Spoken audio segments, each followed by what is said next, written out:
दोस्तों, आज सुनिए दिल को छू लेने वाली यह कहानी दोहरी मानसिकता।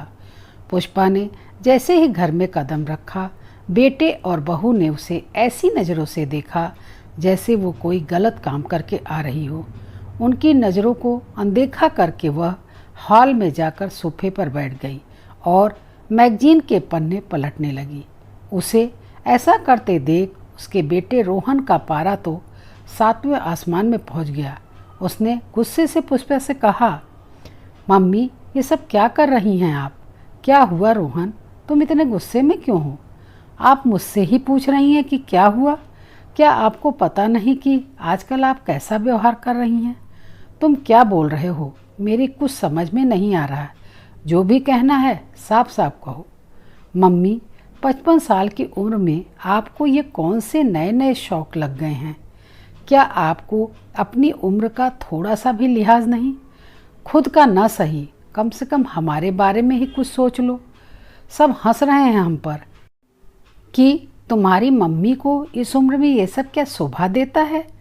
पापा को गए अभी 4 महीने हो गए हैं, लेकिन आपके रंग ढंग और साजो श्रृंगार में कोई कमी नहीं आई है। और अब तो आपको स्टेज पर गाना गाने का एक नया शौक चढ़ा है। क्या आपको पापा के जाने का बिल्कुल दुख नहीं है? आप जब देखो तब मोबाइल में व्यस्त रहती हैं। 2 वक्त का खाना खाओ और शांतिपूर्वक घर में रहो।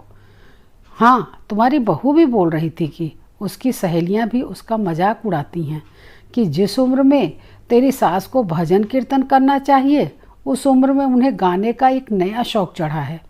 और आज तो आप सुबह से ही गायब थीं। कहाँ गई थीं आप?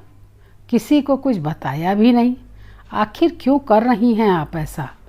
पुष्पा को गुस्सा तो बहुत आ रहा था, लेकिन वो अपने गुस्से को दबाती हुई बोली, टीवी पर जो 50 साल की ऊपर की महिलाओं के लिए सीनियर सुपरस्टार स्पर्धा होने वाली है, उसके लिए पहले राउंड में तो मेरा सिलेक्शन हो गया था। आज उसका फाइनल ऑडिशन था। मैंने 4 दिन पहले ही इस बारे में तुम दोनों को बताया था, लेकिन तुम दोनों ने सुनकर भी अनसुना कर दिया। तब मैं क्या करती? मुझे तो ऐसा लगा कि मेरे बेटे बहू मेरी खुशी में शामिल होंगे, लेकिन तुम लोगों को तो तुम्हारे पापा के जाने के बाद मैं बोझ सी लगती हूँ। ऐसे में मैं तुम लोगों को क्या बता कर जाती? और हाँ, रही बात साजो श्रृंगार करने की, तो तेरे पापा को मेरा यही रूप पसंद था। मैंने पूरी ज़िंदगी उनकी खुशी का ख्याल रखा है, तो अब मैं कैसे उन्हें दुखी कर सकती हूँ? तू ही बता बेटा, लोग क्या कहेंगे? यह सोचकर मैं अपने मन को कब तक और कितना मारूं? जब बहू ने सलवार और जींस पहनना शुरू किया था, तब बुआ के टोकने पर तूने ही कहा था कि हर औरत को अपनी इच्छा से जीने का हक है। वो क्या पहने और क्या न पहने, इसका निर्णय लेने का अधिकार सिर्फ उस औरत को ही होना चाहिए। तेरे पापा के जाने से क्या मैं औरत नहीं रही, जो मुझे अपनी मर्जी से जीने का हक ही नहीं है? मुझे बचपन से ही गाना गाने का शौक था। पहले कभी अपने शौक के बारे में सोचने का वक्त ही नहीं मिला। इनके जाने के बाद 3 महीने मैंने कैसे काटे मुझे ही मालूम है। क्या तुम दोनों ने थोड़ी देर के लिए भी मेरे साथ समय बिताने का सोचा? मेरे पास आकर बैठे, कभी मेरा अकेलापन दूर करने की कोशिश की? मैं कहाँ गलत हूँ बेटा? इंसान जिंदगी की आखिरी सांस तक इंसान ही रहता है। तुम्हारी बहू भी घरेलू महिला है।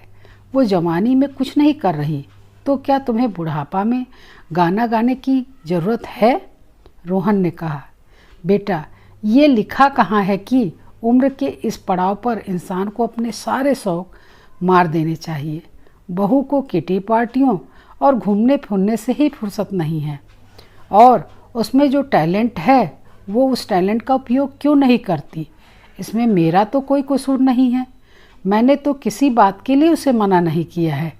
रही बात मोबाइल में व्यस्त रहने की, तो ये बात तुम्हें सोचनी चाहिए कि बेटा, बहू, पोता, पोती के होते हुए भी मुझे इस आभासी दुनिया की ज़रूरत क्यों महसूस होती है?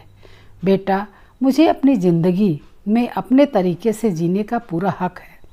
यह तुम्हें मेरा व्यवहार पसंद नहीं है तो तुम अपना इंतजाम कहीं और कर लो। ये मेरा घर है, इसलिए मैं तो कहीं और जाऊंगी नहीं। पुष्पा को ऐसा कहते देख बेटे बहू के चेहरे की हवाइयाँ उड़ने लगीं। फिर बेटे ने कहा, आप इस उम्र में अकेली रहोगी? तुम्हारे साथ होते हुए भी तो मैं अकेली ही हूँ। मुझे इनकी पेंशन मिलती है, उससे मेरा गुजारा हो जाएगा। आपको जैसे रहना है वैसे रहो। ऐसा कहकर बेटा बहू मुंह बनाकर चले गए। दोस्तों, माँ बाप यदि नई जनरेशन से कदम मिलाकर न चलें तो पुराने ख्यालात के कहलाते हैं, और यदि अपनी मर्जी से जीना चाहते हैं तो ये उनको शोभा नहीं देता। ये कैसी मानसिकता है इस नई जनरेशन की? कहानी पर अपने विचार जरूर व्यक्त कीजिएगा तथा मेरे इस चैनल को लाइक और सब्सक्राइब करके मेरा प्रोत्साहन कीजिए। मिलती हूँ ऐसी ही एक नई और अनोखी कहानी के साथ। धन्यवाद।